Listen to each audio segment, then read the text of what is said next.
Welcome to another episode of Pajiba, the Pajiba Television Podcast. Apparently it's season 4. This is what I've been told. Is that right? Yeah, it's the time jump season. It's a time jump season. We're in season 4, even though this is the third year. Wait, is that right? Who knows? Oh, no, it is the 4th year. Wow. No. Yeah. We're only like 100 started, episodes, right? Right, but I just mean 4th calendar year. Because we started in 2019. And it's now 2022. Like it's not 4 full years. I see. This is the 4th calendar year in which we're. Anyway, I am a Pajiba comedy editor, Fancy Dan. Yes. With me are Pajiba managing editor Tori Preston. Hi. Hello, Tori, spelled Torrey. And I'm not going to say what he called himself, but Dustin, a.k.a. Justin Rolls. We have an alternate reality going on in our time jump season. What's different about this reality? Well, it's Justin. Really... who's to say, Fancy Dan? I don't know. Justin, do you notice anything different? I do know. Tori with the Y. I like it here. Let's stay. All right. Well, we're in the alternate universe. It's season 4. We've jumped ahead. And we also took our first break ever extended. I didn't care for it. How are you? How's everybody? There was a lot of television that happened, but without us talking about it, did it really happen? It didn't feel like it. No. There was so much television. We're going to talk about so much television. We're gonna burn through it, and it will be deeply unsatisfying for everyone. But us included. Us included, but especially us. But that's how it'll be. But before that, what's everyone drinking? Tori, welcome back to the world of drinking on microphone. On podcasts. On podcasts. Where people can hear me. I made a margarita. I decided to get fancy. I had margarita mix that I bought for the holidays. A winter margarita. Yeah, I had the mix. I bought it for the holidays. I don't know why I thought my parents would want to get drunk on margaritas for Christmas, but they didn't. So here I am. Do your parents often get drunk with you? Not drunk. Are they tipsy with you, though? Oh, yeah. Yeah, we'll have beers, and they like Bloody Marys. The regular episode of Euphoria. Yeah. Not according to what I've been hearing about Euphoria. There are some very permissive parents in Euphoria as well. Yeah. Well, they didn't let me. I mean, it's not like my parents and I were downing vodka shots when I was in high school. Although they did... I don't know if I'm allowed to say this on the podcast. Oh, whatever. Who's going to judge? When I was an adult and legal and in college, and they found out that I was smoking weed, my parents did start buying me weed and putting it in my stocking at Christmas. Aww. It was very sweet. Yeah. Loving. That's a great story. It was lovely. So then all my college buddies would get really excited when I came back from the holidays because they'd be like, "Where's the Vermont weed?" I'd be like, "Here it is, guys."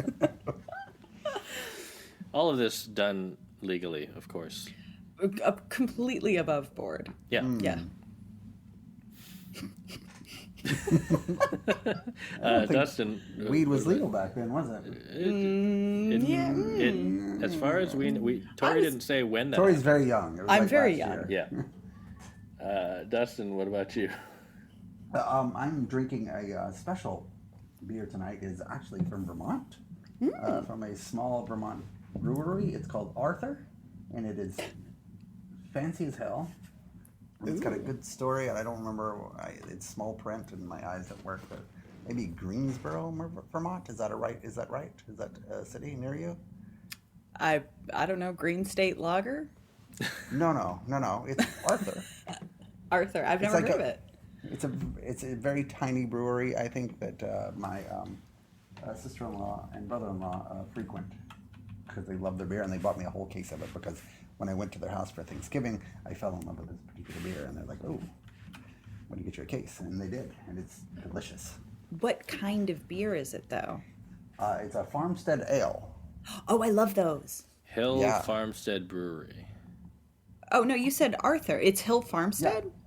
Oh, yeah, no, I've had them. Yeah, I have a growler Yeah. from them downstairs. Yeah. What is a growler?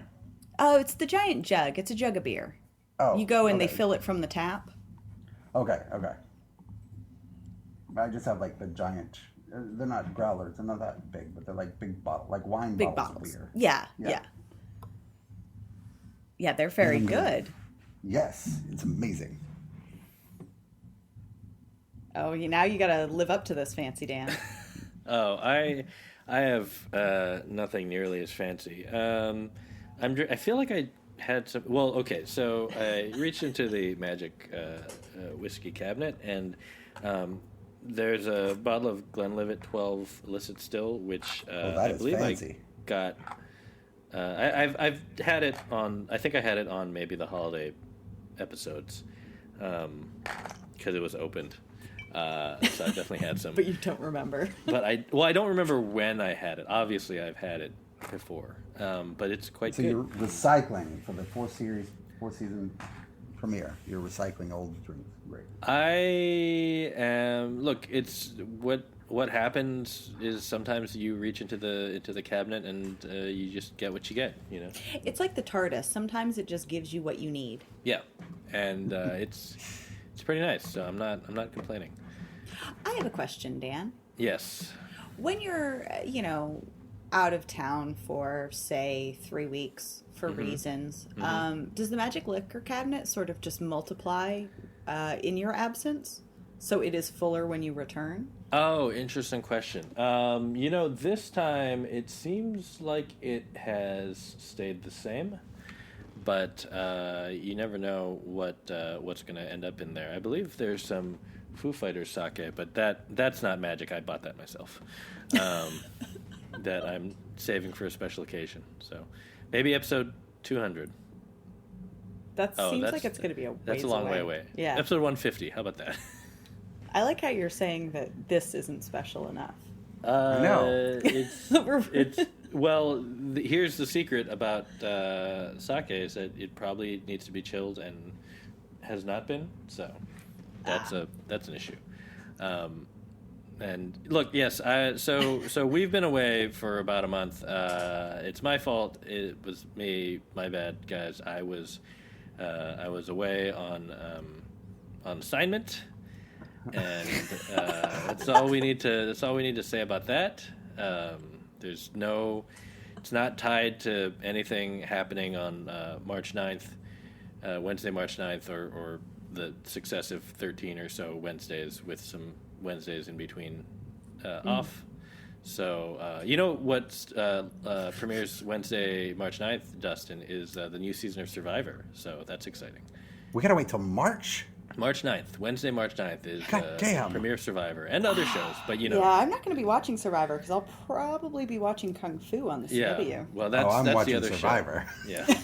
Understandable. Look, it's going to be a 2-hour Survivor premiere. We get it. It's a big night, is what we're saying. It's a big night, yeah. Yeah. Well, the Amazing Race came back after almost 2 years, and I guess that's filling in the sit.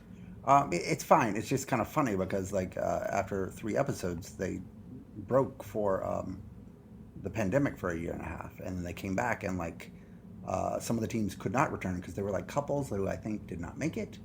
Oh, they broke up? But they didn't say that. But I think pandemic is hard. Right. Oh, you mean they continued that competition? Yes, the same teams. Oh, except for the ones that did not come back. But then they ended up bringing back the 2 teams that were eliminated. And hilariously, the first team eliminated was brought back and was eliminated first again. Well, they weren't very good, apparently. No. But the second team that was eliminated came back, and they weren't eliminated only because it was a non-elimination round. Mm. You think they would have been eliminated? They would have, except that it ended up not being an elimination round.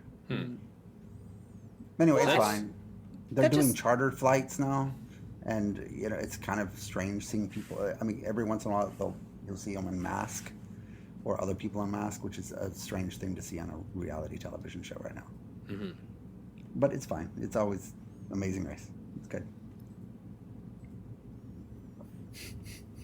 All right. We weren't even. It's not even on our Yeah, list. I know. But apparently, we It just just talked about came up. Amazing Race. Yeah, it came up is how Dustin likes to put it.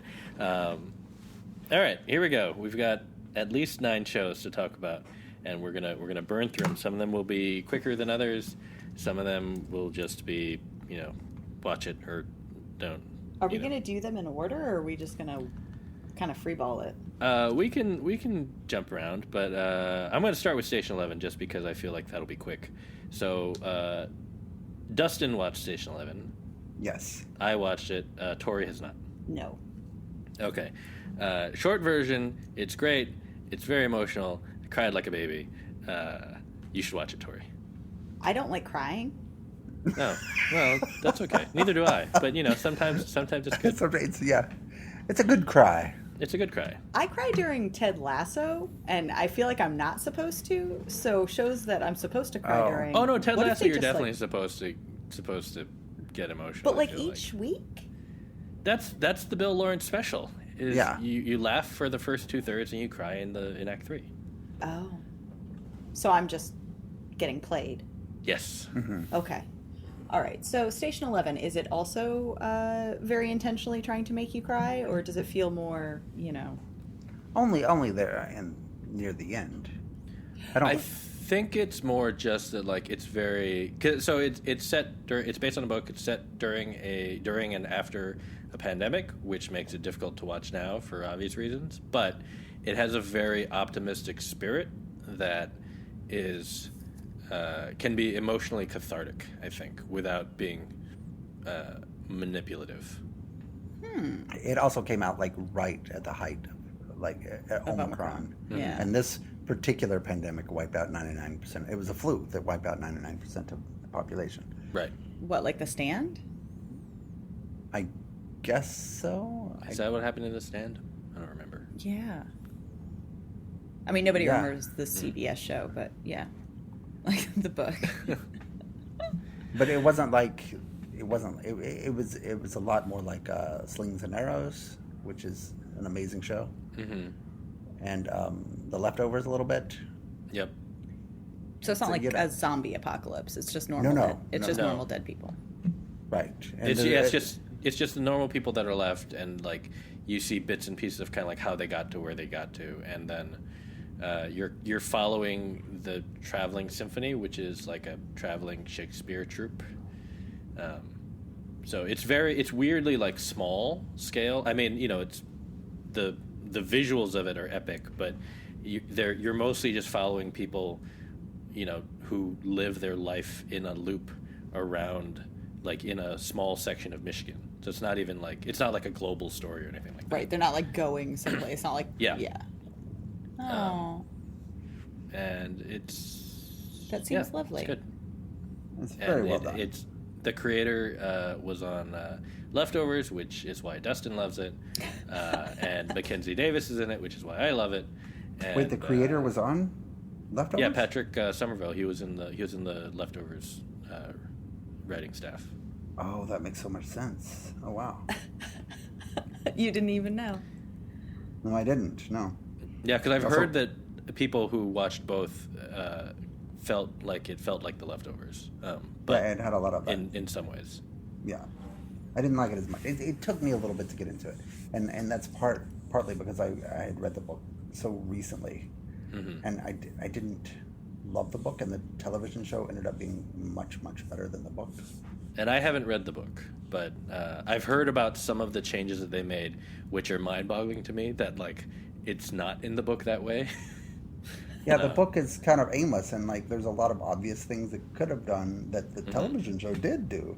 That you're just why didn't the book do that? Yeah.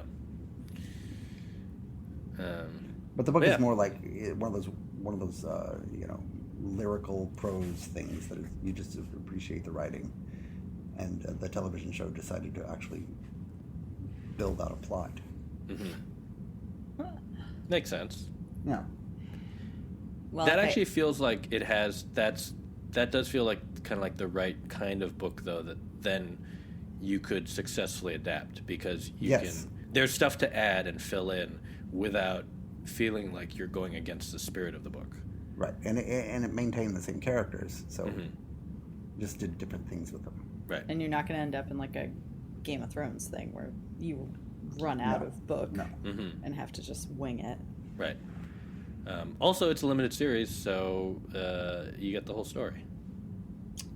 That seems really nice. And there's a guy. Oh, I did know him from yesterday. Is it Hamish Patel? Oh yeah. God damn, he's good.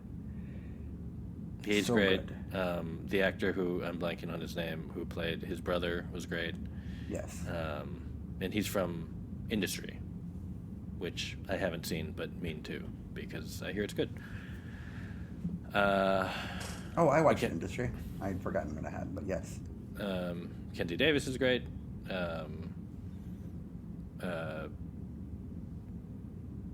Lori Petty. Lori Petty. Lori Petty's in it? Yeah. Basically, the whole cast is either really good people that you've seen in other stuff being really good, or unknown people who you've never seen before, and they're also really good. And so it's done now. It's done. It's just 8 episodes. Yep. Wait, no, Enrico, 10 episodes. Oh, was it 10? Enrico. Colantoni. Yeah. He's in it. He has a small, sort of goofy, but like really nice role in it. I love him. Yeah, he's really good. Remember when he showed up in like one episode of Westworld and it was so freaking annoying? Because he's so good and I was just so angry. I wonder if he did that and then he got this and then they're like, oh, sorry, can't be in this anymore. Oh, that's possible. Also, no, Gail Garcia Bernal is in it. And that's a sizable He's role. Good. Wow. Wow, the cast. Yeah. Yeah. The cast is good. The writing's really good. Yeah. It's worth it. It's worth watching. But is there a chance it won't make me cry? No. Oh, God damn it. I could see going through. I could see finale. The finale will kill you. I think it depends on.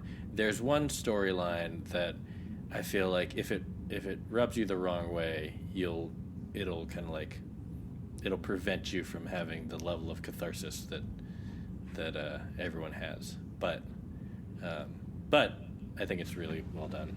And well, I will take it under advisement. I will consider it. You've made a compelling argument. All right. Well, that's for everyone else too. Watch Station 11. It's worth it. HBO Max. All right. What should we? I feel like Tori should give us something since this has been aimed at Tori. Okay. Well, so I want to flip it on a show that probably should have been a limited series, but you get to the end and I'm pretty sure it's not gonna be, which is Archive 81, which was based on a podcast, which I was unaware of until after I watched the show. So theoretically, I could have just listened to the podcast and found out everything that was happening on it. But it was a Netflix show. It's a pretty good, fun suspense horror, but not.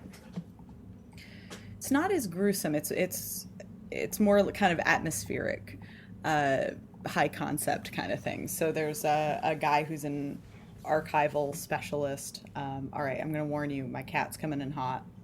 Let's see if she knocks something over. All right. Okay. Bye-bye. Just great timing.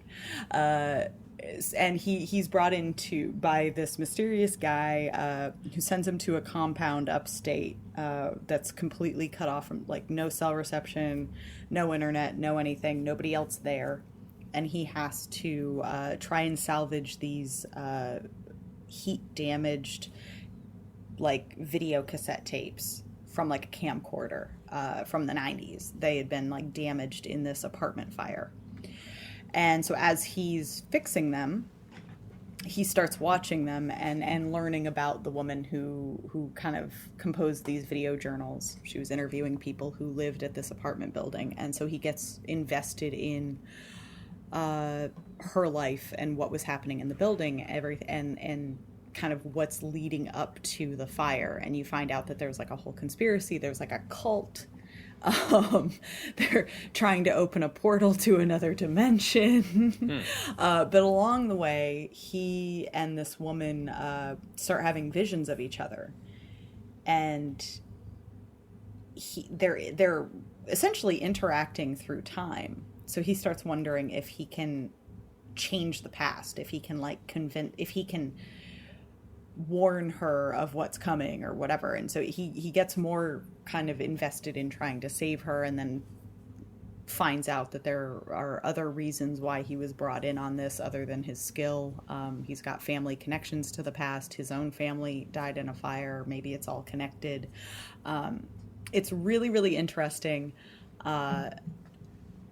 and compelling. I think it kind of falls apart in the end, and I think part of that is because, and I don't know if the podcast is this way, but it very much, I went into it assuming it was a limited series and kind of being excited about that, and you get to the end and it's very much been left open for another season in a way that sort of undercuts, I think, some of the strong points of the story. Okay. And kind of like to leave it open, it kind of reached a conclusion that left the logic of it starts falling apart.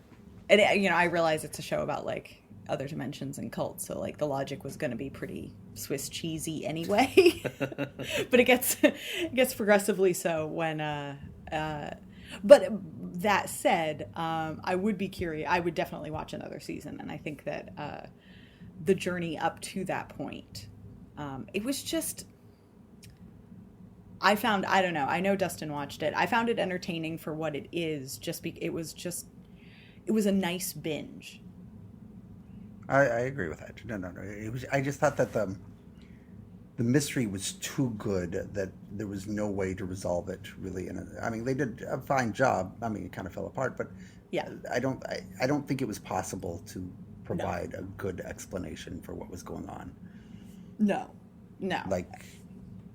But for 6 episodes, it was like, oh my God, what is happening? What the fuck is going on? And that was really fun until they got to the end. I want to say 2 things about this show, though. One, okay. Matt McGorry. I didn't realize that was Matt McGorry until like halfway through the second episode. Do you know who Matt McGorry is? From Orange is the New Black?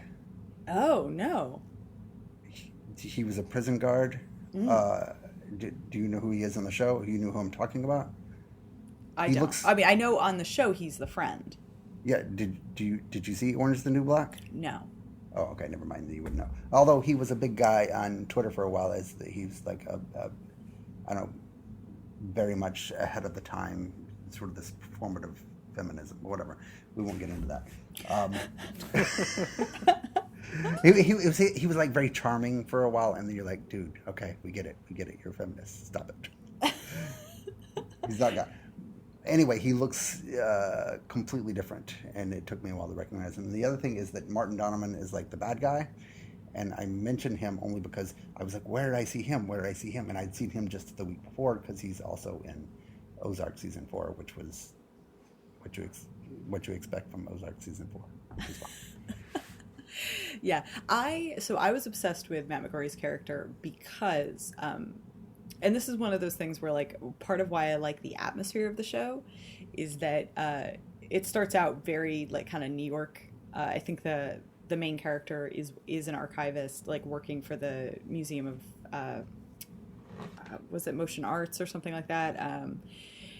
And his friend is doing a mystery podcast. So he has, like, a weekly show, almost like Thrilling Adventure Hour, but, like, done serious, like not comedy, but it would be like a podcast recorded in front of a live audience where they do sound effects and a full cast recording, but it's sort of like true crime but not true, like, like weird mysteries, and so like that's the Friends vibe, And it killed me because in the last 2 episodes, he's wearing the most New York t-shirt, and I want it, and you can't. I literally spent like 20 minutes Googling it. You cannot buy this shirt. But it is a pink Mondo Kim's Video shirt, which Kim's Video was... It was an institution that had several like locations around New York, and they've all at this point closed. But for a brief period of time, it was just like, it was an institution. And it's just a Pepto-Bismol pink Mondo Kim's t-shirt, and I want it so goddamn bad. And I really just... So if anyone who made Archive 81 is listening, can I have that shirt? Or tell me where you got it. So that's Archive 81. Check it out. Yeah, It probably won't make you cry. No, it won't. Well, that's... better? Good? I don't know. Sometimes you want to cry, Tori. Maybe not you, yeah, but... No, you know. I hate that. Should we talk about something that didn't make us cry? Sure. Oh, I don't know. Oh, maybe I'm assuming. The Afterparty did not make me cry. It did not make me cry. Oh, did we all watch it? Yeah. I wonder if we should save it. Okay, let's save it. Okay. Okay, we're going to come back to that because all of us actually watched it. Abbott. How about that? Abbott Elementary. Best network sitcom. I'm telling you, I think it might be the best network sitcom since Superstore. Not that the competition has been like particularly fierce, but I can't think of anything better. I feel like you could go further back than Superstore. You think it's better than Superstore? Oh yeah. Oh, it's not close. Superstore is fine, but Superstore is really good. Did you watch it all? Yes. Superstore is really good. It's good. It didn't come out of the gate like this show. I think this is Call Me Cat Erasure. Hey. I think this is how my interpretation of it is that, like, not in terms of quality, but in terms of like knowing from the moment the show begins what the show is. Like, I haven't felt a show be this sure of itself since like the Brooklyn Nine-Nine pilot. Ooh. Like, as far as like just in terms of like this show knows what it is. Like, it's not changing dramatically. Like this show knows what it is, and it's like oh no, these are who the people are. This is the tone. This is and you're gonna love it. I'm so excited. I will admit, I haven't watched it, not because I don't want to watch it. I'm kind of like saving it. I've been watching other things, but I'm really, really, really looking forward to watching it because everything I've heard is just, I'm so excited. Yeah. And I'm just excited to have a good sitcom. Yeah. The other thing that it kind of reminds me of is like top tier Parks and Rec, but without, it's not nearly as cartoony as Parks and Rec. Like, just in terms of like, you have a hero at the center who's very like, just wants to do good, and like there's all these all of the obstacles in her way, but then by the end of it they come to a clever solution that is makes sense within the world, and is also it's not exactly what they were going for, but it solves the problem. So the main characters, they're all teachers, I assume, at this elementary. Yeah, they're all teachers. Quinta Brunson, who also created the show, is the star, and she's kind of like she's like the young optimistic teacher who still wants to do good. And you have the kind of like older teachers who are more established and know they're kind of. It's not that they don't want to do good, but they're more jaded and like more like, oh no, this is how the system works. Yeah, kind of worn down. Yeah, you have Janelle James playing the principal, who is she's who is like very like she's like extremely online and like wants to be like an influencer basically, but and like she like so it's documentary style, but the explanation for that is that she brought in a documentary crew to kind of like as like trying to boost essentially her own profile and to be like, oh, this is going to make me look great. She also like lightly harasses what's his name? One of the other teachers. Oh yeah, James Michael Tyler. Yeah, it was from Walking Dead and Everyone Hates Chris. Right. Yes. But like in a way that's just like they toe that line where it's like this is uncomfortable, but like it's funny uncomfortable and not like oh no you're going too far, as a TV show uncomfortable. And the Randall Einhorn, who like sort of created the Office documentary style, is the guy who created the same style here. Oh, yeah, nice. yeah. So it's just really it's well done. It's very assured of it, or it feels very assured of itself. The kids have shockingly good timing. Like I mean, they don't ever like they're not like focused on any one particular kid. Like they might come in for like an episode or two or an episode here and there, but like the kids they get are good and like fulfill their role, which seems tough because they're all like I don't know 10 at the most. So when was the last time? Was it the kids on Kenan that we were like, oh, those are actually like good child actors? Yeah. Oh yeah, those kids had really good timing. Yeah, but it's hard, to have a sitcom with kids where the kids, right? Yeah, to give like, them actually have the good timing. Yeah, to give them like comedy to carry is very can be dicey, but so far they've had good.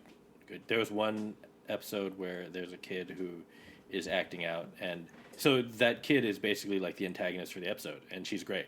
And it's they're being outwitted by a 9-year-old, and it's so good. Yay! Did you watch any of the other new sitcoms, Dan? I watched when I was away on assignment. I was in a place where it was sometimes difficult to get American sitcoms. But you weren't in America. Well, I didn't say that. I'm just saying that it was difficult to access them on the internet. So I only watched a limited amount, but I did get to see the first 2 episodes of Americanado, which I love that one. I want to go back. I haven't gone back since then, but it was all right. I watched the first episode of Grand Crew, which or maybe the first 2. I like it enough. Yeah, but I can't stop watching it, but I don't love it. Yeah, that one. I mean, part of that one is just like there's a lot of LA improvisers in there that I've seen coming up over the years. And I'm like, oh, this is cool that like they're all in sitcoms now. American Auto reminds me of Better Off Ted in a lot of ways. Oh, American Auto? Yeah. Ooh, just that sort of. I didn't say it's as good, but it reminds me of that sort of like corporate skewering sort of thing. It does. It doesn't have the Better Off Ted. It has kind of like a weird artificial sheen that I think makes it pop in a way, because it's kind of like a science fiction-y, almost like Bond villain company where they're clearly doing evil stuff. Sure, yeah. But yeah, I can see that. Are there any others that I missed? I don't know. I'm behind on Pivoting. Ghosts. I have not seen Pivoting yet. Pivoting is not good, but I can't stop watching it. I know it has Eliza Coupe, and I would exactly like to watch for Eliza Coupe, but yeah, she's so good, and the show is just not nearly as good as anybody in it, but they're good enough that I'm just going to keep watching anyway. Oh, and it's got Manifest's wife, right? Jennifer Goodwin, yeah. Yeah. Oh, wait, who's she married to? Josh Dallas. Oh, yes. I did not know that. You did know that. Yeah, they about that met a number on of Once Upon a times. Time. Yeah, it was Snow White and Prince Charming. Oh, I don't know. I don't remember. I can barely remember Josh Dallas's name. No, I know. I get which that. is no offense to him, but There's It sounds like a fake name. it does sound like a fake name. There's some sort of reality dinner show where B-level celebrities get together and have dinner with somebody. I don't know. I just saw ads for it, and I saw that Josh Dallas and Jennifer Goodwin were one of the couples on it. Is it a network thing or is it a Netflix thing? You know, I really don't know. I just saw an ad for it, and I don't know. That's all. You don't I have to remember about pretend that this is not your new favorite show. I think they like talk about their sex lives or something over wine. I don't know. Dinner? It sounds like that show that you liked. That was The Kevin Smith one. No, not the Kevin Smith one. It sounds like what was the one with Jon Favreau? No, not that one. Although that's the same one as the Kevin Smith one that I was thinking. What's the one with? Wait, did you confuse Jon Favreau with Kevin Smith? No. Kevin Smith was on the Jon Favreau one, okay. and Kevin Smith was such a big part of that one to me for some reason. I think I just watched that episode. I think Kevin Smith and Ben Affleck were on the same episode. What's the one with the Walking Dead guy and his wife? Oh, I know what you're talking about. Yeah, yeah. They just hang out with people. Yeah, and that was weird because it was just hanging out on Zoom. Oh. But that was also your favorite show. Of course. Because you love Jeffrey Dean Morgan. Right. That's his name. Yes. All right. Speaking of shows that Dustin loved, very quickly, How I Met Your Father, Dustin's favorite sitcom. Clearly not. Ignore everything he said about Abbott Elementary. No further questions at this time. It is not good, but it is also comforting. I don't know. I don't even think it's not that it's not good. It's just, it's fine, but it doesn't yet feel like it's. I don't know what's like. There's nothing different about this one yet. Yeah. Why is it? Has it justified its existence? Yeah. It hasn't yet justified its existence. But why do you find it comforting? Oh, I just really love sitcoms. I mean, for me, it was like there's the way that they tie it into the original show is that the apartment that one of the characters lives, or two of the characters live in, is the same apartment that Ted lived in for the run of the show, and Marshall. So, like they've updated it. Like it's like, oh, we got this apartment, and look at how cool it is, and blah blah blah. But so it hits like the nostalgia of it, but yeah, I don't know. And I don't think that Kim Cattrall is a very good older Hilary Duff, and also is on the show too much. I think that's fine. I don't have a problem with that part.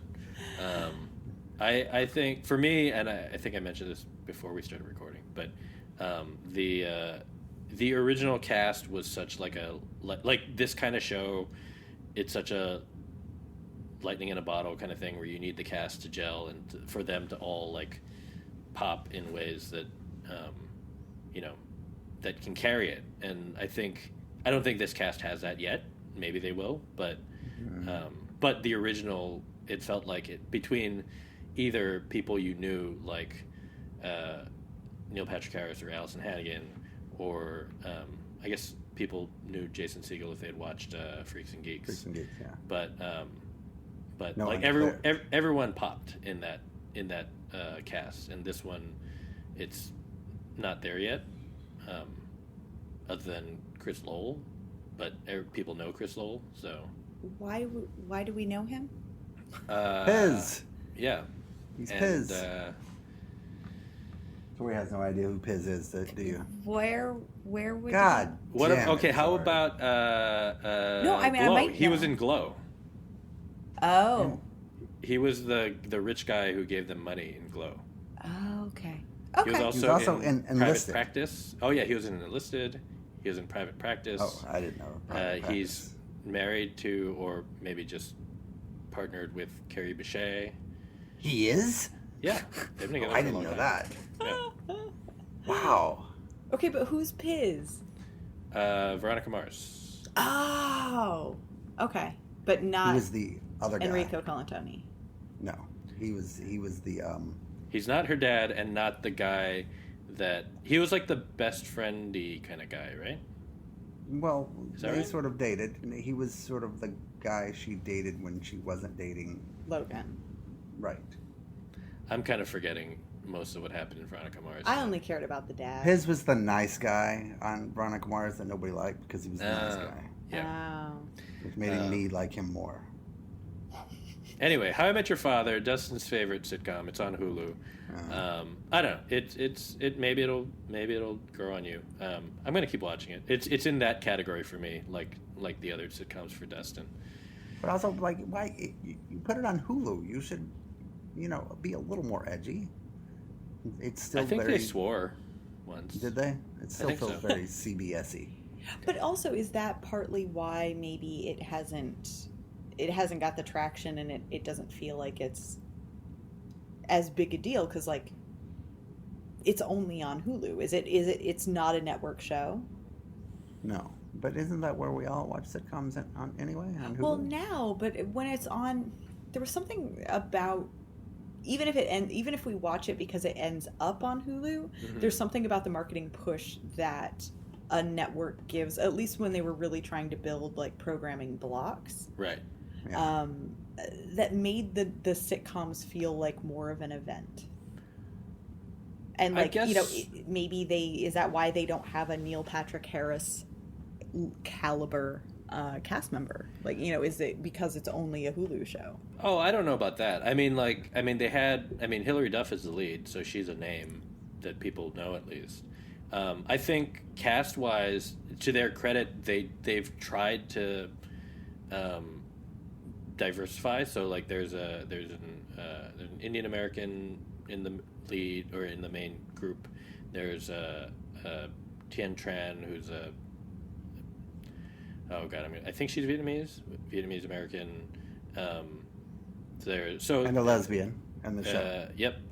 And there's I'm blanking on the actress's name, but there's a Latinx woman. So they've diversified the cast and found people who are more like up and coming, which is always nice. But yeah. And there's a British guy who I don't recognize from anything. But no, he's like the Barney, but really bad. He's not the Barney. He's too like he's not like a philanderer. He's just kind of dumb. I feel like he will be. Oh, I don't know. He's just kind of dumb and doesn't know how to live without being super rich. But I don't know. I think that the show part of what makes it feel comforting is that it doesn't feel like it's evolved from the original, which also means that the format feels 15 years old, right? In a way that I guess while it does feel comforting and nostalgic, also feels like it's a show from 15 years ago, and it hasn't quite. It feels a little out of time compared to like Abbott Elementary, which feels even though it has elements that feel similar to other shows, it also feels contemporary in a way that I don't know that I can describe other than tonally it feels appropriate for right now versus How I Met Your Father. If it had been on 10 years ago, it would have fit in the same. That's right. True, yeah. It's not like, yeah.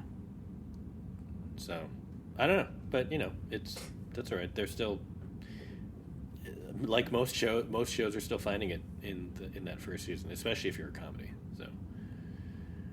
So you will have to watch it and continue watching it, just like all of the other sitcoms. Yeah, I think everyone will have to keep watching all of them. Yeah. I almost never quit a sitcom. And that's how you end up lamenting. 9 seasons into the Goldbergs. Well, I was gonna say, well, there you go. I was gonna talk about being bummed that the Unicorn got canceled. I was gonna say the Unicorn was the only one I could think of. But the Goldbergs. There you go. All right, let's move on from sitcoms to I don't know. The Tory block. The Tory block. Well, no, I want to ask something. What's Somebody Somewhere? Are we saving that for a reason? I don't okay. even know what that show Justin, is. why don't you talk about this? What is it? You didn't watch it, Dan? I watched the first episode, but I'm behind. So it felt like such a Dan show to me. What does that mean? I mean, I enjoyed it, but I'm curious. Now I really want you to describe it. No, it was a very gentle comedy that was funny in a sly sort of way, but not like, I mean, it was a very kind, funny show. Lovely. Where I don't know. is it? It's HBO. It's on HBO. Yeah. Oh, okay. It's produced by the Duplass brothers. They didn't create it, but they were, and I think Jay Duplass directed the pilot at least. It's a half hour on HBO, set in small town Kansas, and it's following a woman who is feeling a little lost, and she ends up. I'm assuming it keeps going from here because again I only saw the first episode, but she ends up falling into like like a group of basically like people who have kind of like a secret sort of small town outcast. Yeah. Who've sort of created a community of their own. Mm-hmm. So they have a thing that they call choir practice, because they hold it in the church, and the church doesn't know that. It's basically like in this town, it's like all the gay people and the trans people and whatever, like they all gather and they sing or they read poetry, or one of them was reading from his sister's diary, I think he stole, so it's just like all the outcasts finding their community, and that's kind of where the first episode ends. So I don't know where it goes from there, but yeah, it just feels like a very one of those comedy people type shows. Like people who love comedies would love this show. Yeah, and it has a lot of what's it called? The lead is Bridget Everett, who's been in a bunch of stuff but never as a lead. Jeff Hiller, who's been in a bunch of stuff but never the lead. And it feels like, watching the first episode, it felt like an indie movie to me in kind of like a good way. Like very much, yeah. In that it's just kind of quiet and pretty grounded and like real people. Like like you feel like, oh yeah, I could totally see these people existing and having these kinds of struggles and trying to find their place and feeling like they're not in the right town, but also that's where they live. So it's sort of very much in the vein of like the Ted Lasso sort of kind, gentle comedy, Parks and Recreation sort of thing, where it's not like laugh out loud. It's just like, it's funny, but it's not like, it's just sweet. So it didn't make you cry? No, but maybe a little, I don't know, wistful. Misty. Yeah. Aw. It's a nice show. All right, it's in the maybe pile. And it comes on right after Righteous Gemstones, which is just everybody loves, and it's fine, but everybody loves it for some reason. A lot. I mean, wow. No, it's a good show. It's a good show. Somebody somewhere. I don't understand why people love it so much, because it's just, it's Danny McBride. Danny McBride is a funny guy who's been doing the same thing his entire career, and this is just more of that. Yeah, but it's also John Goodman, who is an institution. Yes, he is and Walton terrific. Goggins. Yeah. Yes. And Edie Patterson. Adam Devine. All doing Danny McBride things. Right, yes. but I feel like the Danny McBride thing fits here in a way that it does better. It almost fits better than, even though I really liked Eastbound and Down and Vice Principals, but I don't know. It does seem to fit in the world of televangelists. Evangelical, yeah. No, I like it. I enjoy it. I just don't understand why. You just like to people are look down upon people who. No, I don't. It's just not gentle and kind enough for you. Yeah, exactly. You just want your gentle, kind humor. Mm-hmm. Just like real people. Right. Danny McBride it feels like he is of a certain time that doesn't exist. I don't know. Danny McBride reminds me of my early days at Uprocks, and that's the kind of humor. And it's not a bad thing. It's just like that fit at that particular time. Pre-Trump, whatever. So you feel like it's not that kind of humor doesn't work as well today? Well, clearly, other people disagree. Right, but to you, it doesn't land in the same way. So this is How I Met Your Father being like How I Met Your Mother, as opposed to Abbott Elementary being something new. I think so, but I think other people clearly do. I mean, John Goodman is really good in it, and it's got a really good cast, and there's some really funny moments, but it's also just really over the top at times. Okay, well, John Goodman is always the best thing in anything that he does. Well, this season he's like a televangelist who also kicks ass, which is really fun to see. Here's the thing, and I love Brian Cox, but I want John Goodman to get the like Yes. Logan Roy type Yes. role, like actually in the fucking serious deserves that. drama where he's just, I just want, like, because he is very funny and he ends up in all of these kind of comedic roles, but like He could definitely. He was he in can do it. He was in a role like that on a Mark Wahlberg gambling movie that no one saw a few years ago. That was much, much better than it had any right to be, but nobody saw it. So Right. I love John Goodman. yeah, me too. All right, now the Tory block. All right, Troy, what is the Tory block? All of Us Are Dead. All the crap that nobody else watched. And Book of Boba. Yeah. Okay. All right. Oh, I'm gonna watch the Korean show. Okay. Yeah. Well, okay. First, I have a brief story. So while you guys were catching up on sitcoms, I was catching up on Attack on Titan. And I'm not going to tell you what happens, but it's the final season. And the reason why I wanted to mention it is because I committed the fatal error of the binge era, which is mistaking a bunch of episodes for being all of the episodes. So I was so excited to find Attack on Titan, the final season on Hulu. There were like 18 episodes. I was like, oh my God, yes. I just want to watch like a whole, like, I just want like an anime. I just want to like see the end of the show that I really like. It's a 22 episode season.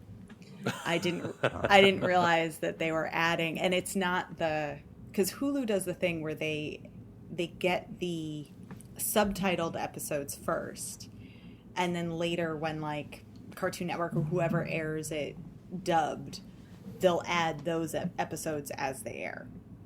So I was like, okay, I'm not waiting for them to be dubbed. I'm going to watch the subtitled ones. But I thought that they just got all of them at the same time because they were subtitled. I didn't, and they're not. They're getting them as they air, presumably in Japan. So I binged 18 episodes, got to the end, and was like, that cannot possibly be the end of the final season of Attack on Titan. And then my husband looked it up, and he was like, no, there's like 4 more episodes. So now we're stuck every Monday waiting for the new episode to drop, but only for like 4 weeks because we were almost the whole thing. So I still really like the show. Would have liked to have just binged it in one go. So kind of annoyed. That was my problem. What's the other? Oh yeah, All of Us Are Dead. So this is going to be the show that everyone's talking about. Everyone's already talking about it. It's like trending. It's like the #1 show. The last time you said that it was Squid Games, you were totally wrong. Are you being facetious right now, Dustin? Don't miss the hammer. Also, and when I said it about Hellbound, everyone was talking about it. So yeah, this is the next thing. So this is a South Korean zombie. It's a drama, but it's not really a drama. It's kind of a comedy. It's really, really good. And I'm only 3 episodes in. But this is the one that, like, I think a bunch of new shows kind of started, like, all of the Twitter buzz, at least, has been around this show. So I think you're going to be hearing about it more over the next week. So you might want to start watching. But what it's about, I wouldn't say it's as kind of conceptually groundbreaking. It's a pretty standard zombie show. What sets it apart is that I think the action sequences are outstanding. There's some long take stuff, some pretty gruesome stuff, and the mix of humor. So the setting is a zombie outbreak. Kind of ground zero for it is this high school. So it kind of radiates out into the city from there, but you're really following this group of high school students who literally like can't get out of the building, and they're banding together, going from room to room, trying to figure out what's going on because they don't understand it. It's a virus that one of their teachers created, and there's nothing like, it's kind of all, it's the explanation that you expect. He was trying to protect his son who was being bullied, and so he was like doing a study on mice that will fight back against cats. So like most mice will like tremble in fear, but like 1 out of every 20 will like fight back. he's like, if I can isolate that chemical, maybe I can give it to my son and keep him from being bullied, but it ends up turning everyone into a zombie. Like, it's just kind of like the nonsense science explanation. Like, none of that is what makes the show interesting. Like, all of that is kind of by the book zombie show. Mm-hmm. But it's really like the first episode starts out really slow because you're really getting into the lives of these teenagers and who's got a crush on whom and kind of all the dynamics between the main characters. And then once the outbreak hits, it goes so fast and so hard. And so it's really funny because, like, the first episode, you're like, oh, it's kind of dragging its feet. It's really slow. Like, what's going on? And then, like, once it all takes off, you start devouring the episodes because everything feels very kind of fast paced and there's some really kind of nutty. Like, I would say it's not necessarily. It's not like Hellbound where it's like a really interesting concept. Mm-hmm. Here it's all the execution. It is a normal concept that is executed very, very well. Mm-hmm. And so, like, with the students, there's a lot of humor. But also it's pretty gruesome and the action is very well done. So. Yeah, that sounds like my kind of show. Yeah, I think you're going to have a lot of fun with it. And it is very, like, teen drama, but then, like, really hardcore zombie stuff. And even though I'm only 3 episodes in, like, you're losing main character, like, people that you think are main characters. Like, the body count rises very, very fast. Oh, okay. I like that. So, yeah. If anything, tonally, I'd say it's rather similar to Sweet Home, which maybe makes sense because I think they're both based on a webcomic or a webtoon. So check it out. I think in the next week, everyone's going to be talking about it. I'm on it. What else? As soon as I get through This Is Us. It'll be a nice palate cleanser. Yeah. Oh, man. All right, so that's All of Us Are Dead. What do we have left? Book of Boba? You got Book of Boba, and then the grand finale. Oh, yeah. Okay, so Book of Boba. Whatever. There's... read Mike Redman's recaps on pajiva.com. He's covering it very well, but the main thing to know is the most recent episode. So the show was, like, really kind of boring and, like, fine, but not. It was really boring. Mm-hmm. And then the most recent episode was great, and, like, so great. And the problem is that it was great because it literally wasn't an episode of Book of Boba. It was an episode of The Mandalorian, which, as you know, is Pajiva's, best television show for many years running. Yep. But it was one of those situations where, and I mean, it was an episode of The Mandalorian, not just because it featured The Mandalorian, but because it didn't feature Boba Fett. It was essentially the season 3 premiere of The Mandalorian. Like, it picks up with him trying to find, like, doing a job, trying to find the last remaining other Mandalorians, trying to get information he wants to, like, go visit Grogu. It's like, it is his kind of journey. He goes back to Mos Eisley and meets up with Amy Sedaris' character to try and get a new spaceship. It is picking up on everything that we saw in the last season of The Mandalorian. And then at the very end, Fennec Shand shows up and is like, hey, Boba has a job for you. So it was directed by Bryce Dallas Howard. What set it apart was, like, the content, because it was Mando, a true Mandalorian show. The direction was great. It felt slower. It felt even little things, and I feel like it's a weird thing to point out, like it shouldn't matter.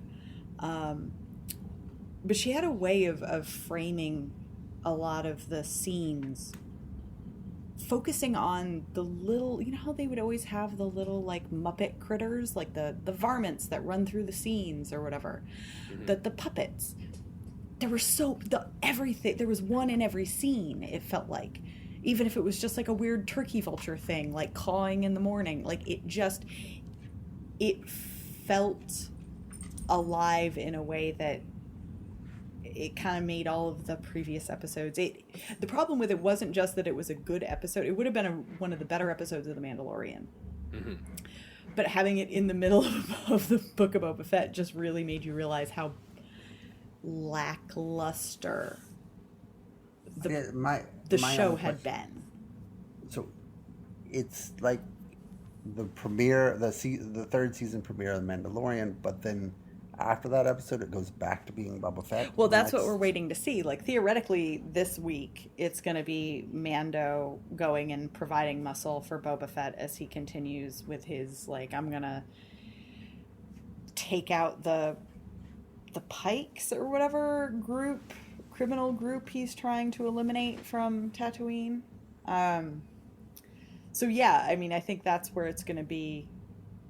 It's going to go back to being a Boba episode, and I don't know if I'm going to care as much. But I also think this was also one of those episodes where, like, you know, and it's something that we've talked about with The Mandalorian. Like, when we're watching a season of The Mandalorian, we would often have those debates about, like, well, do we like this show because it's like a half an hour and it's just like kind of night, or is it actually boring? Is the show doing anything? Mm-hmm. You know, and this would have been an episode that, if it had been an episode of The Mandalorian in a season of The Mandalorian, I think that Twitter would have been having, like, we all would have been having that conversation, like, was this an outstanding episode, or was it actually like kind of a boring, like nothing's happening episode? Right. And so and I do think it was outstanding, but it is crystallized by the fact that it's not in a season of The Mandalorian, and you're not sitting here waiting to see what the season of that show would do. Right. You take it out of context and put it in Book of Boba Fett, and you're like, this is the greatest thing that Star Wars has done since The Empire Strikes Back.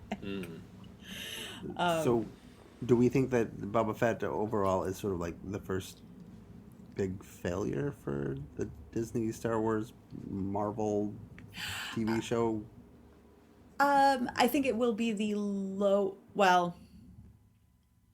to me right now it's probably just a notch below. I can't tell if it's as much of a disappointment as Falcon and Winter Soldier. Maybe it's maybe not a disappointment because I didn't have as high hopes for it. Because the real issue is that, like, we've got like, if you wanted to do a Book of Boba Fett show, it should have been The Mandalorian. You shouldn't have had a random Mandalorian. You should have had Boba Fett. Right. So you've already done a very good, interesting show that is picking up on different genres that weren't standard Star Wars.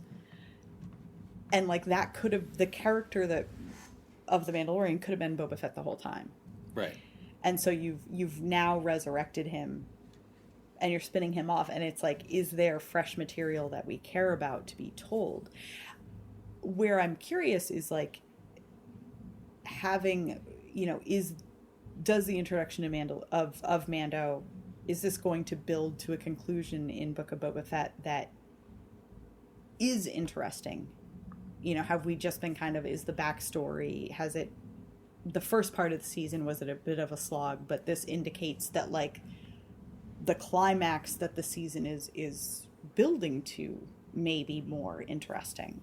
Mm-hmm. So I'm not really sure. I'm curious enough to see where it's going.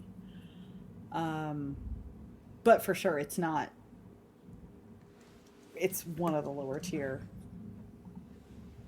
efforts. I've only seen the pilot, and it just bored me to tears. Yeah. And that's the thing, like, you know, and it's something I think Mike said in his recap. Like, if you haven't tried Book of Boba yet, you could start with this most recent ep and not have missed anything. Like, all you're missing is, you know, he was rescued. He lived with some Tusken Raiders and they all got killed, and then he went and now he's taken over Jabba the Hutt's thing. Like, and that's part of the problem, is that where The Mandalorian kind of felt like it was eking out a corner of the Star Wars universe that hadn't been you know, maybe some of the planets were familiar, but you were kind of, it was fun to follow a character like him in that universe that wasn't a resistance fighter, that wasn't a Skywalker, that wasn't, you know, a Jedi, it wasn't destined for anything greater. It was just a bounty hunter.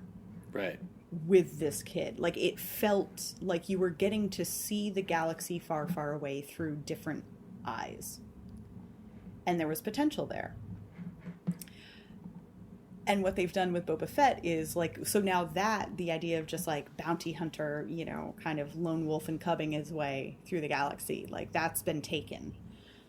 So Boba Fett is resurrected and just takes over Jabba the Hutt. So you're back on Tatooine. You're back dealing with the same criminals that, like it feels stale because it's kind of the rise of Skywalker issue. It's kind of like, you know, where you have the potential to have this whole new chapter of Star Wars, and in the end, raise a Palpatine. You know, it's all retreading things that you've seen before. Right. I don't know. Maybe by the end of the season that will feel like it's different. But so far, I think that's the disappointment is. And it's in contrast to Mandalorian. If Mandalorian hadn't happened, Boba Fett could have had the potential to have all of that fresh ground. Mm-hmm. But it's like, we have a template for what this could be. And it could be something that we haven't seen in Star Wars yet.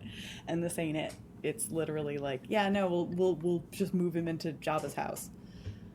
And he'll get us whatever the beast is with Danny Trejo, and he'll be, I don't know. It's disappointing. However, Wednesdays. Oh, Wednesdays on Disney Plus. I will say, much like my favorite part of The Mandalorian is the Richard Ayoade bot, Boba Fett has a Matt Berry bot, and up until the Mandalorian episode, the Matt Berry bot, which would only appear in a single scene per episode, but it's like, imagine if Matt Berry was voicing R2D or C-3PO. Mm-hmm. This is not appealing to me. Why do you not like Matt Berry? Wait, I'm not sure I know who Matt Berry is. What we do in the shadows. Oh, I'm sorry. I was confusing him with Matt Lucas. I apologize. Oh, God, no. I feel so bad. No. Oh, How dare you? Matt Berry. I'm sorry. Yes, Matt Berry, great. So, Matt Berry. Even when the show is at its most uninteresting, and I understand this is also a weird kink of mine. Like, I'm just really generally attracted to robots that are voiced by comedians, British comedians. But yeah, it's like having Richard Ayoade bot and Matt Berry bot.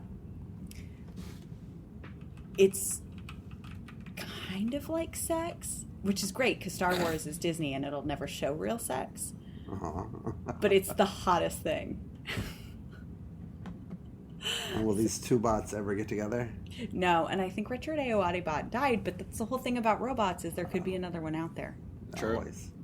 So I'm just saying, like, the show will always be very, very PG, and I will always be inexplicably aroused by these two tiny, like, side ancillary robot characters.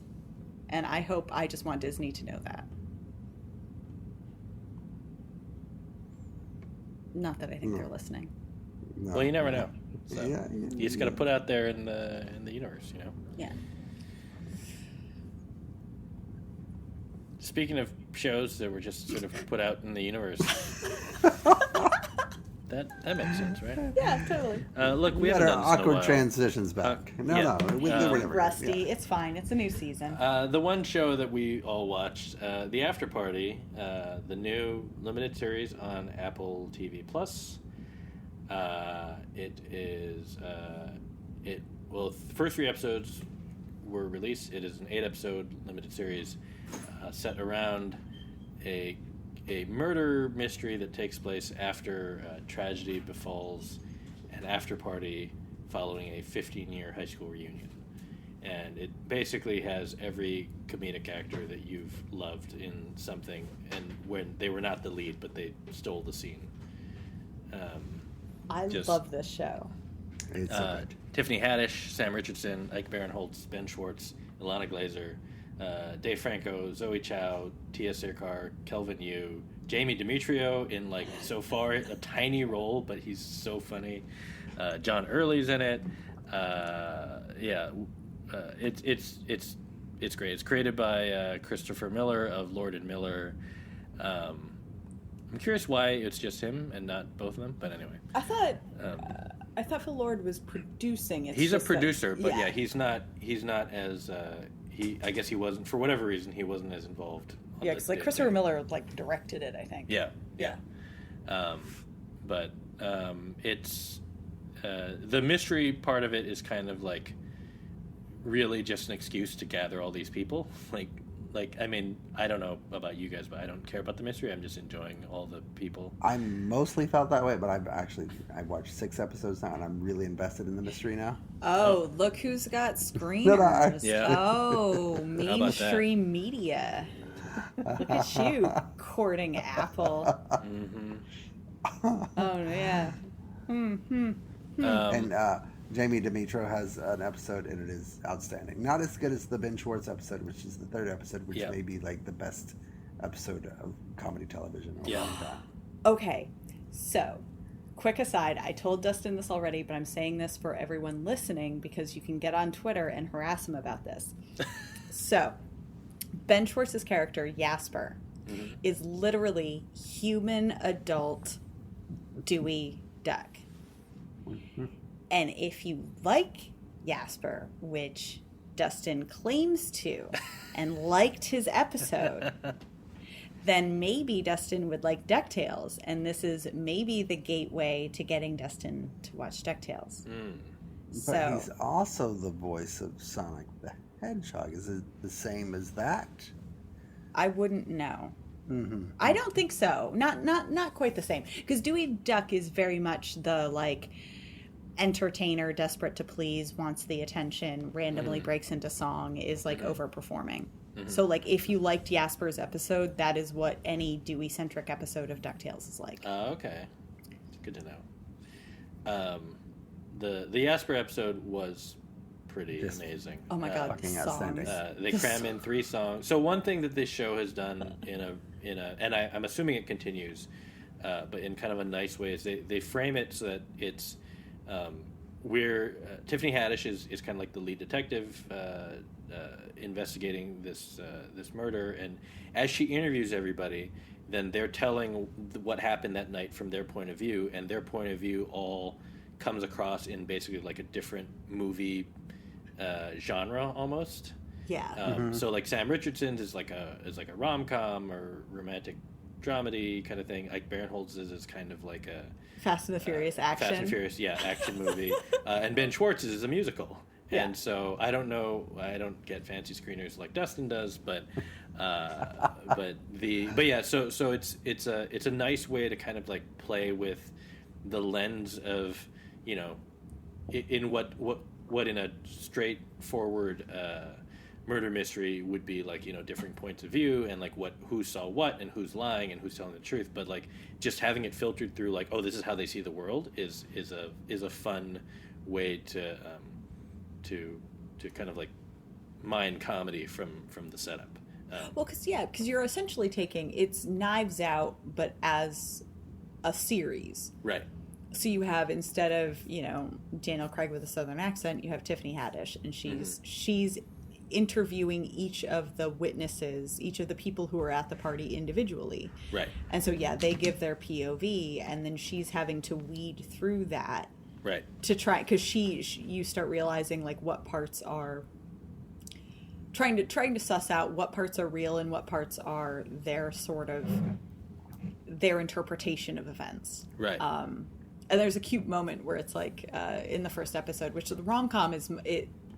I like the way that the show builds it, because the rom-com episode as the premiere, a rom-com seems pretty normal compared to like action or the musical, where it's much more obviously surreal. If you were to write rom-com, you could kind of take it as like, oh no, this is maybe what happened, maybe it's slightly heightened or whatever. And so there's a moment like toward the end where Sam Richardson's character is watching the girl that he likes get onto the helicopter with Dave Franco. Dave Franco is the villain, or is the victim, I mean. So like the dead body. You're villain too. Well, yeah. You're solving his murder. And it's like Sam Richardson is in the pouring rain again, and Tiffany Haddish just goes like, wait, so it started raining again? And he's like, no, it just was like raining in my heart or something like that. And then they cut back to the scene and it's no longer raining. And so it's like you see her trying to navigate like what is, their impressions versus like what really actually happened. Right. And so that lays the baseline. And then, you get to the action episode, which is completely ridiculous. And then the musical episode, and presumably it's going to continue escalating from there. But it does. It mixes it up and tells you a lot about the characters themselves. And so I'm waiting to get to. I'm really looking forward to Alana Glazer's episode, because which seems like it should be next. I think it is. Okay, it is. Yeah. It's the fourth one. Because her character, and it's interesting because that's the other thing. There are characters that you have at that point only seen through the point of view of whose ever episode it has been. Right. So what you've seen of her is like, she's a mess. She was a former class president. She's either incredibly drunk or not. And she has some secret to work out with the victim or not. Like, it's really because it depends on who's telling the story when. Right. So I'm looking forward to this week's episode then. But and two things is like after each after each episode you end up like really really liking that character, and you really don't want that person to be the murderer, but also who knows who it is.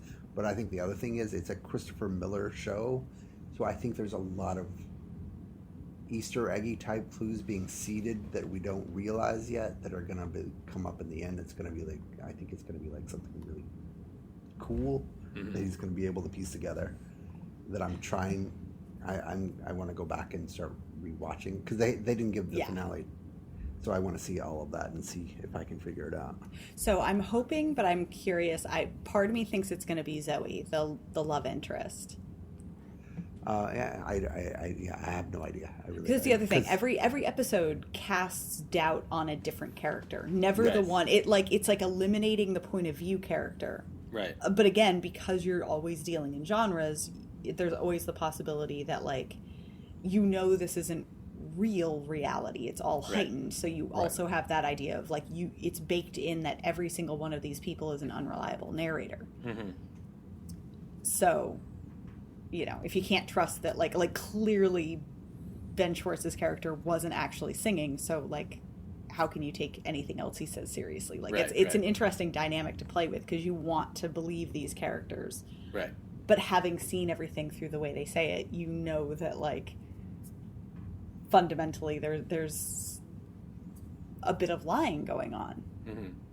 The thing the one thing that I'm curious about that came up in the I haven't been looking for clues actively, but there was one weird thing in the Ben Schwartz episode that I was like, the way that the text worked out in his story, where it sent him to the recording studio.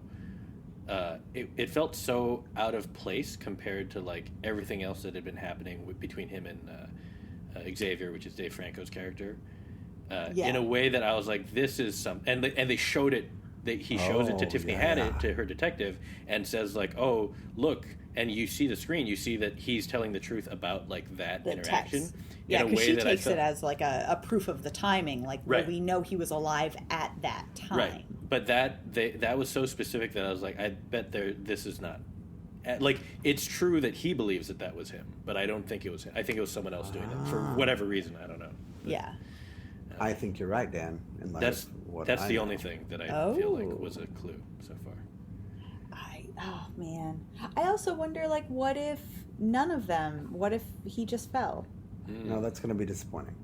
Yeah, it will be. Except, will it be? Because you just will have fallen in love with a bunch of really interesting characters. But then you'll still. I mean, it was Chris Evans was the bad guy, and it didn't ruin its awesome sweaters.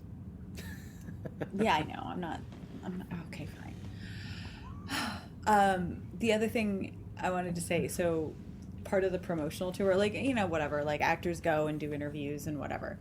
But Ben Schwartz and Sam Richardson are kind of doing a bit of the promotion together because their characters in the show are very good friends and they do a lot of improv off of each other. And they're just super charming. Yeah. And so together they did Sam Sanders' NPR show, the It's Been a Minute. Oh, okay, yeah. They were on it this past week, and it was the cutest interview. And it just solidifies that, like, I just want the two of them to become like a little comedy duo and do everything together. So if you haven't listened to it, you should go online or wherever you get podcasts. Wherever you get podcasts. Yeah. Probably where you listen to us. After us, go listen to that. Yeah. Hopefully not on Spotify. But yeah, switch from there. But yeah, it was, and so one of the things that I didn't know about Sam Richardson that comes up in this is that apparently he has like an encyclopedic knowledge of TV theme songs.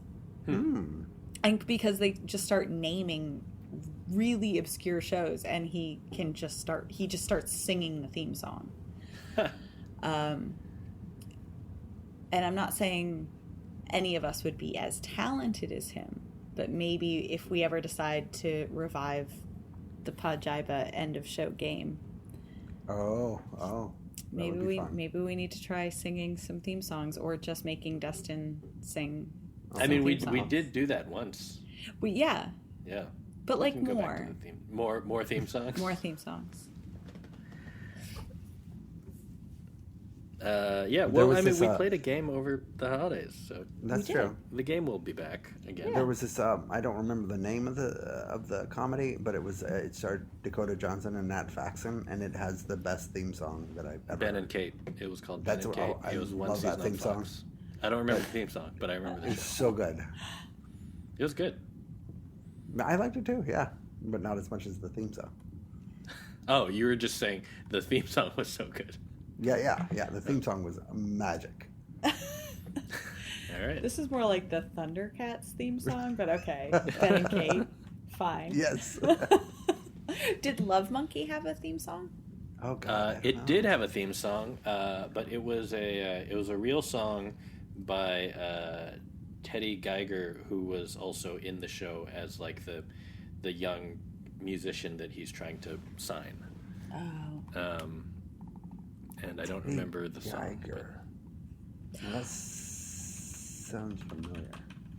You know, one thing I realized this week, I don't know why I realized it. I was probably in the shower and just like thinking about theme songs, but it's really annoying as you get older and realize that the Friends theme song isn't just like a cute song, it's incredibly accurate. Mm-hmm. I hate that. Like, I know that it was its own song and it was like by a band and it's a whole thing, but like when you start thinking about the lyrics and I'm like, oh God, yeah, like I'm in my 30s and all of that is very true. And it didn't mean anything to me when the show was on the air because I was like a teenager or in my 20s or whatever. So I still don't remember who Rachel's baby daddy was, but I remember the theme song. Rachel's baby daddy. I think, didn't she have a baby? Yes, it was Ross. It was Ross, yeah. It was Ross.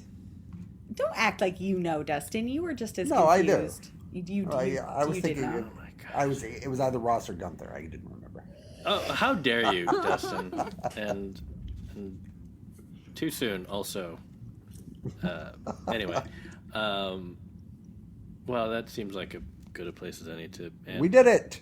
We did it. We talked about a lot of shows. We talked about a lot of shows, and it's still ended at a semi-reasonable time. Will we have anything to talk about next week? Plenty. Oh, I'm sure we will. We're just going to do Ozark and Euphoria. I don't watch those shows. Yeah. Tori, just find us more Korean stuff to watch. I will tell you about I will talk about the last season of Attack on Titan in detail, and Dustin will be so unhappy. Are they still fighting? Did they all? I don't know. The show got real weird real fast. Did they defeat Titan? The last season is super weird. They got out of the. They went to where you think the Titans are coming from, and there's a whole jump. There's a whole time jump. There's a whole space jump. It's a lot happened in the last season. All right. I'll tell you all about it next week. We've been talking about Love Monkey so long, and I completely forgot Jason Priestley was in it. Yeah, he was one of the guys. Completely forgot that. Oh man. Oh, you know what? I was watching. Yeah. This is. Wait. Christopher Weil is in it too. Was he the guy from Ed? No. Tom Cavanaugh is from Tom Ed. Cavanaugh. No, I know that Ed, but I thought Ed, his best friend. No, he looks like Christopher Weil, but he's not. I was watching. Nobody cares about this. I was watching the remake of Footloose over the weekend with my family. Oh, you love that movie. I do. I don't know why, but you know who's in it? Miles Teller. Yes, but and I don't think either one of you are going to appreciate this at all. But let me find his name. Sir Darius Blaine is in it. You probably have no idea who that is, do you? Not offhand. No. He was playing a high schooler in Footloose, and he was 27 years old. Which, okay, no big deal. Whatever. Yeah, it's like Dawson's Creek. Right. But 10 years later, or 8 years later, not 8, 9, 10 years later, he was still playing a high schooler in Jumanji. Does he just have baby face? I guess so. Well, good for him. Yeah. I hear that. You know who I'm talking about? No. Have you seen Jumanji?